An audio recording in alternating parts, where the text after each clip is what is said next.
Muito boa noite, alunos de pesquisa operacional. Agora nós vamos resolver o exercício número 3, que tratava da questão do sapateiro, lembra? A gente fez a modelagem, né, da programação linear, extraímos do enunciado todos os dados e o exercício pedia para obter máximo lucro na fabricação de sapatos ou cintos por hora. Então a gente fez toda aquela modelagem, né? X1 seria o número de sapatos que eu ia fabricar por hora, X2 o número de cintos a fabricar por hora. Nós chegamos em uma função objetivo de máximo lucro de 5x1 mais 2x2. Só que nós tínhamos algumas restrições técnicas. Quais seriam as restrições técnicas? Se vocês lembrarem olhar o exercício, na primeira linha a gente tinha restrição do tempo, né? Ele pede por hora, né? Mas como eu tinha vários produtos, né? O tempo de cada produto, eu dividi o tempo de fabricação do sapato e do cinto, ok? Para chegar em minutos. Isso aqui é minutos. E aqui embaixo, né? Uma outra restrição é o couro, né? Que é a matéria-prima que ele tinha. Se eu lembrar aqui, vai ser assim, né? Para cada sapato ou par de sapato, vamos pensar assim, eu demoro 10 minutos. E em cada cinto, eu demoro 12 minutos. Essa quantidade que eu fabricar não pode exceder 60 minutos, porque eu vou trabalhar apenas 1 hora no máximo, né? Menor ou igual. Mesma coisa para matéria-prima, né? Para fabricar sapato, eu preciso de 2 unidades de couro. E para fabricar cinto, 1 unidade de couro. Por isso que não aparece o 1 aqui. Mas eu poderia, se eu quisesse, colocar o número 1 aqui, mas não precisa, né? Se eu multiplicar 1 por x2, dá o próprio x2. Por isso que estava sem o número 1 aqui. E eu só tenho 6 unidades de matéria-prima, de couro, ok? Então, somado essa despesa em couro, né, esse gasto em matéria-prima, eu não posso também exceder 6 unidades de couro, porque é menor ou igual. E para todas as questões, nós continuamos a utilizar, né? Restrições de não negatividade, x1 maior ou igual a zero, e x2 maior ou igual a zero. Ou seja, não existe produção negativa, pode ser zero ou maior. Então agora nós vamos iniciar a resolução gráfica do problema. Lembrando que eu tenho algumas técnicas matemáticas, né, para resolver isso. Não é nada difícil, mas temos que prestar atenção. Da aula passada, vamos ver se vocês conseguem lembrar, ok? As minhas restrições técnicas, que são inequações do primeiro grau, lembrando, tem sinal de menor ou igual ou maior ou igual é inequação. Quando eu tenho sinal de igualdade, é uma equação do primeiro grau. É do primeiro grau porque não tem nada elevado, ok? Não aparece aí ao quadrado, ao cubo.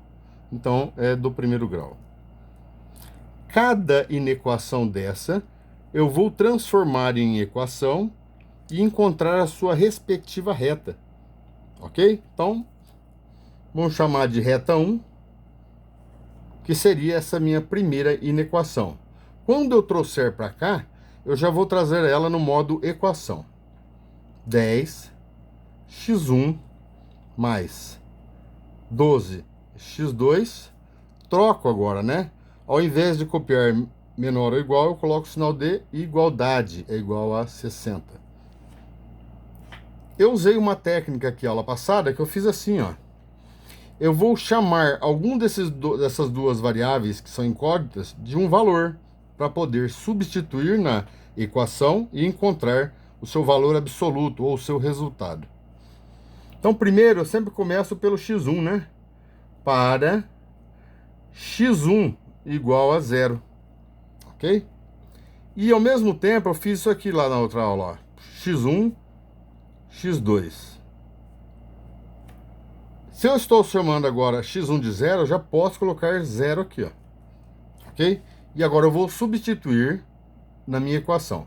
Então fica 10 vezes zero, né? Porque x1 é zero, mais 12 vezes x2 é igual a 60. Isso cancela, né? 10 vezes 0, 0.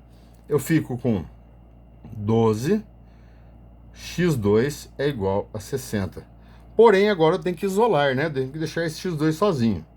Esse 12 do lado do primeiro membro, ele está multiplicando. Ele passa para lá dividindo. Então fica x2 é igual a 60 sobre 12. Aí é uma conta simples, né, de matemática, certo? X2 é igual a 5. Tudo bem. Eu posso voltar aqui na minha expressão matemática, no meu arranjo, né, no meu artifício. Quando x1 vale 0, x2 vale 5, ok? Continuo, só que agora eu vou fazer a substituição para x2, tá certo? É a mesma equação. 10 vezes x1 mais 12 vezes x2 é igual a 60. E agora eu mudo. Para x2 igual a 0, faço aquela jogada também. x1, x2. Eu não estou chamando x2 de 0, então já posso colocar aqui, ó, para x2 igual a 0. Só que agora eu vou substituir aqui. 10 vezes x1 não é substituído agora, porque já foi substituído anteriormente, mais 12 vezes x2. Agora sim, x2 vale 0, é igual a 60. Na próxima linha, isso aqui cancela, eu vou ficar com 10 vezes x1 é igual a 60.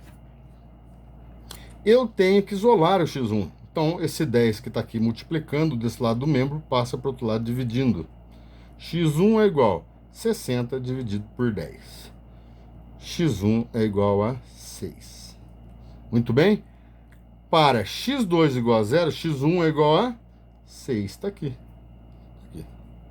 Vamos passar uma régua aqui, que nós temos que trabalhar agora a outra restrição, ou inequação, que também vai se transformar em uma equação.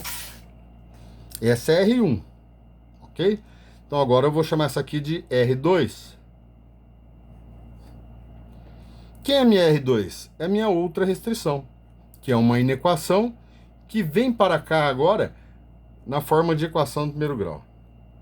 2, x1 mais, não vou trazer mais esse 1, tá ok? x2 é igual a 6, né? Eu troquei agora, eu tirei o sinal de menor ou igual para uma igualdade para transformar para uma equação do primeiro grau. Fernando, dá para fazer do mesmo jeito? Sim. Para x1 igual a 0, ok? Aquela artifício, né? x1, x2. Quem que eu chamei de 0 aqui? x1, então já coloco o 0 aqui, ok? Copio novamente, só que agora eu vou substituir. 2 vezes x1 vale quanto? 0, mais x2 igual a 6. Cancelou. Olha que interessante.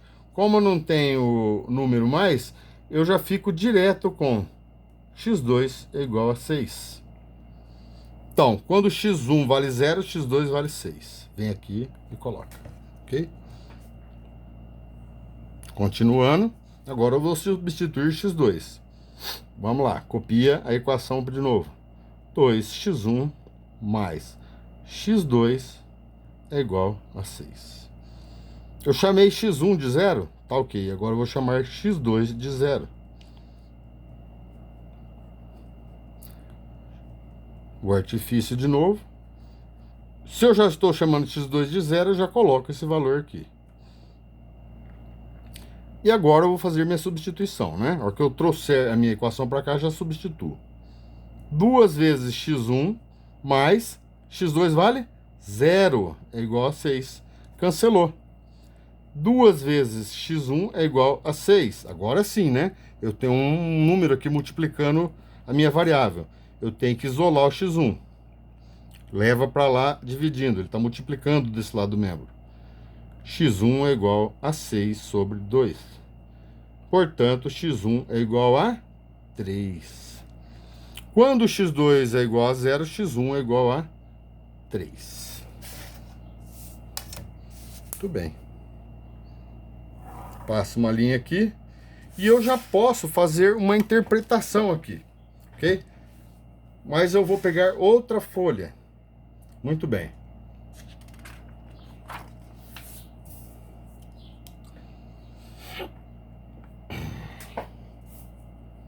E agora eu já posso construir os meus eixos, né, e colocar os meus dados. Mas antes de fazer isso, o que que eu vou fazer?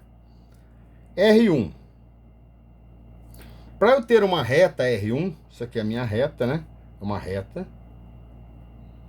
Eu preciso de 2 pontos. O professor, posso chamar o primeiro ponto de A e o segundo ponto de B? Pode. A gente costuma fazer isso para ficar mais fácil, né? E eu vou lá e vamos fazer uma ligação. Então, eu preciso de 2 pontos para ter uma reta. A reta 1 ela é correspondente à minha primeira restrição, que virou uma equação, equação da reta. Eu poderia chamar isso aqui, por exemplo, de ponto A e ponto B. Olha que interessante. Então, meu ponto A tem coordenadas 0 e 5 e o ponto B 6 e 0, ok? Meu ponto A tem coordenadas 0 e 5 e o meu ponto B tem coordenadas 6 e 0. Muito bem. Ah, quer pôr x1, x2 em cima? Pode, não tem problema nenhum. A minha segunda reta, a reta 2, é correspondente à minha restrição 2, a minha inequação 2, que virou uma equação. Equação da reta 2. Ah, legal. Então vamos lá. Por ser segunda reta, eu levo uma sequência lógica, né? Eu também preciso de 2 pontos, senão eu não vou conseguir construir minha reta. Posso chamar de C e D? Pode. EF, XZ? Pode.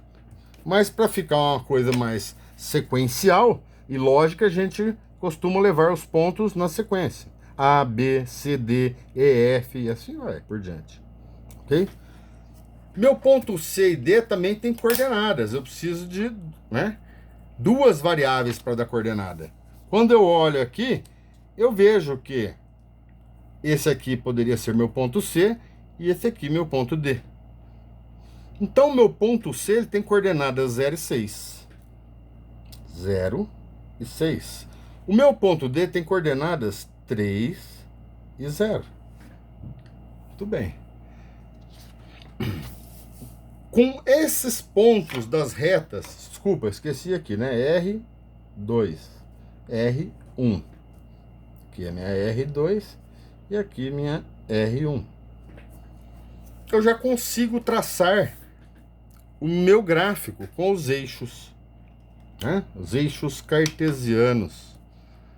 Um gráfico de eixos, né? Bidimensional, né? Eu só tenho 2 alinhamentos. O gráfico comum do primeiro grau. Então, o gráfico comum do primeiro grau ele vai ter um eixo na ordenada e um na abscissa, ok? Ordenada e abscissa. Antigamente a gente aprendia assim, né? Eixo X e eixo Y, ok?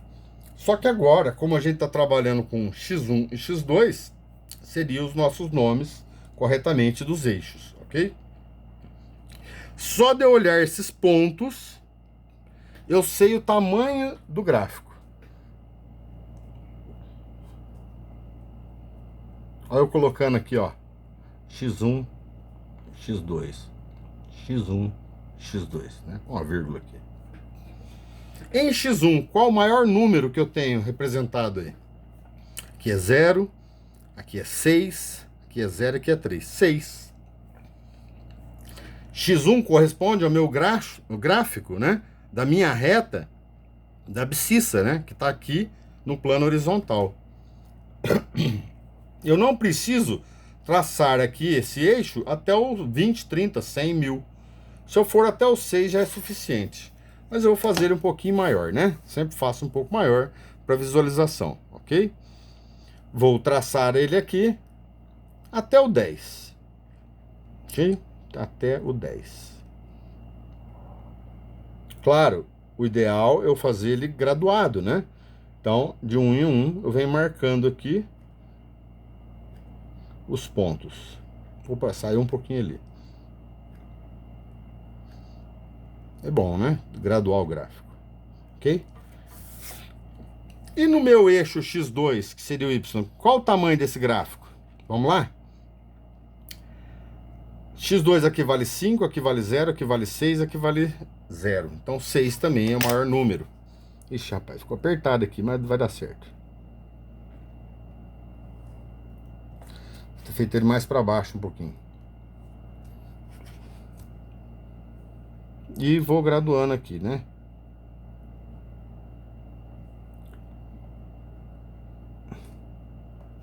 Então aqui ele vale 0, que é a origem, né? 1, 2, 3, 4, 5, 6 lá em cima. 1, 2, 3, 4, 5, 6, 7, 8, 9 e 10. Esse gráfico, portanto, que está na horizontal, que é a minha abscissa, é o gráfico X1, né? Ou desculpa, a minha reta X1. Minha origem X1. Esse que vai aqui para cima seria o meu X2. E aí a gente já pode colocar, então, vou até pegar uma caneta de cor diferente.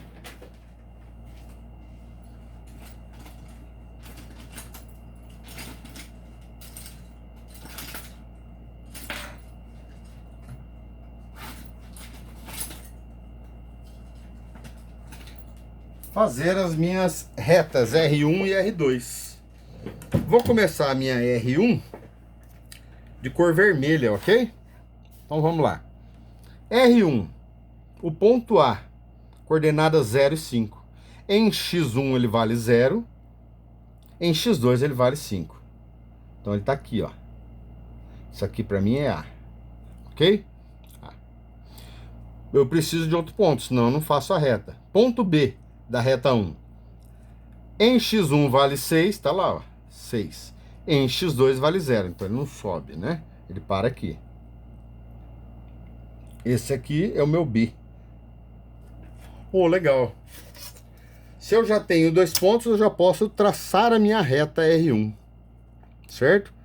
Então, vou colocar lá. Vou subir um pouquinho aqui. Tá aqui, ó. Vou até pôr aqui embaixo para ficar mais fácil. Isso é R1. Reta 1. Reta 2, pontos C e D. Meu ponto C da reta 2 ficou meio perto aqui, mas vocês estão entendendo, acredito. Ele tem coordenadas 0 em X1, 6 em X2. 0 em X1, ó, foi lá em cima, hein? Devia ter colocado mais para baixo, meu, mas não tem problema. Tá aqui, ó. Aqui é o C. Inclusive, né, não preciso nem fazer, porque o C já tá aqui, né? Ficou perto aí, mas vou colocar aqui para entender aqui, né? C, tá aqui, ó, lá no 6. O ponto D da reta 2, ele tem coordenadas em X1 igual a 3, em X2 igual a 0. Em X1 igual a 3, em X2, então não sobe. Fica parado aqui, ó. Esse aqui é o D. Ok? E agora eu faço a ligação entre os dois pontos. Vou lá do ponto C para o ponto D. Isso aqui é a minha R2. Muito bem. Interessante, né? Agora vamos entender uma coisa. Tem várias técnicas para descobrir o ponto. Várias técnicas para descobrir o ponto. Mas as intersecções de retas com os eixos dão a característica do meu ponto de otimalidade, o ponto ótimo. Então eu vou começar marcando aqui, ó. Aqui eu tenho um ponto. Sim, ó. A R2 cruzando com o eixo X2. Aqui eu tenho outro ponto. Né? Da R1 cruzando com X2. Aqui eu tenho outro ponto. Aqui, ó. Esse ponto ele tá meio indefinido, mas eu poderia fazer ele. É só fazer uma representação aqui, ó. É que não tá num papel milimetrado. Mas seria isso aqui, ó. 4 e 1, tá? Desculpa, aqui saiu meio fora aqui. Mas seria 4 e 1. 1 em x1, 4 em x2. Aqui eu tenho outro ponto. Aqui eu tenho outro ponto. Então, eu vou pegar agora um lápis e vou chamar esses pontos aqui, ó. Vou chamar esse primeiro ponto aqui de 1. Esse aqui de 2. Esse aqui de 3. Esse aqui de 4. E esse aqui de 5. Como vocês estão iniciando, eu quero que vocês, né, aprendam da forma empírica primeiro, calculando. Depois a gente vai ensinar outras técnicas a partir de outras aulas. O que eu tenho que fazer para saber qual que é o ponto ótimo? Se é o 1, se é o 2, se é o 3, se é o 4 ou se é o 5? Eu tenho que vir, né, por exemplo, lá no início do exercício e analisar se aqueles pontos lá do gráfico, substituindo nas restrições técnicas e no lucro, qual vai ter a melhor performance. O que é melhor performance, Fernando? No caso da restrição, é não extrapolar esse limite, concorda? Porque aqui é menor ou igual a 6. Aqui também, não posso extrapolar essa quantidade, menor ou igual a 6. Mas é claro que aqui eu só marquei os pontos. Vamos colocar as coordenadas dele? Vamos lá? Então vai lá. Os pontos que eu vou testar, né? É um teste. Eu chamei 1. Quais são as coordenadas do ponto 1? É só olhar aqui, ó. Esse ponto, ele tá aqui, ó. Então, em x1 ele é 0. Ó, ele não vai para lá, ele tá aqui, ó. Em x2 ele é 6. 0 e 6. O ponto 2 tá aqui, ó. Em x1 ele é 0, ele tá aqui. E em x2 ele vale 5. 0 e 5. O ponto 3, que é esse aqui, o único que tá no espaço aí, né, que a gente fala, né? Mas ele tem coordenadas 1 e 4. 1 e 4. O ponto 4, ele tem coordenadas 3 em x1, 0 em x2. E o ponto 5, finalmente, ele vai ter as coordenadas 6 em x1, 0 em x2, porque não sobe. 6 e 0. Muito bem. Se eu analisar agora a minha expressão original e fazer as contas, eu vou chegar no ponto ótimo. Então vamos lá. Mais uma folha.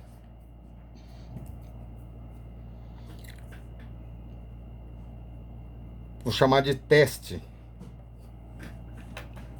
De quem? Do P1, do ponto 1, né?